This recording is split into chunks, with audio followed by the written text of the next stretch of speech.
Ants are usually pests we can do without, right? So it might surprise you to learn that some Canadians are fascinated by those tiny creatures and turning ant keeping into a hobby.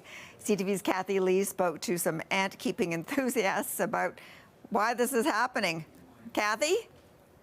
Sandy, an ant-keeping enthusiast I spoke to says it's one of the fastest-growing hobbies in the world. I'm told it's a very popular pastime in Europe and Asia, but over the last decade, ant-keeping has taken off in Canada, with more than 30,000 people doing it countrywide, thanks in part to a YouTuber who has inspired people to get into the hobby with videos of his massive ant farms that house thousands and thousands of the tiny insects. Enthusiasts say there's so much depth to the ants' behaviors, which make them fascinating to observe. They have basic surgeries. They know how to make like some types of medicine, and they even have things like assassinations and slavery. And people don't realize how complex they are. Starting up an ant colony only requires a fertilized queen. This fairly new ant keeper picked up the hobby 2 years ago. His first colony didn't make it, but now he has 6 queens, and he's hoping one of them will lay some eggs. They need enough space, but not too much, and like sugar so that they can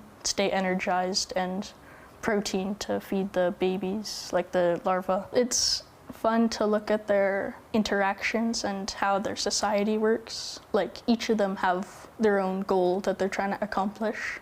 James hopes to grow his colony to 1,000, which he says will take about 1 to 2 years. His dad says he supports his son's new hobby, but hopes some of the ants don't escape into the house. Sandy. Okay, enough about the ants. Love that snow, Kathy. Enjoy Calgary.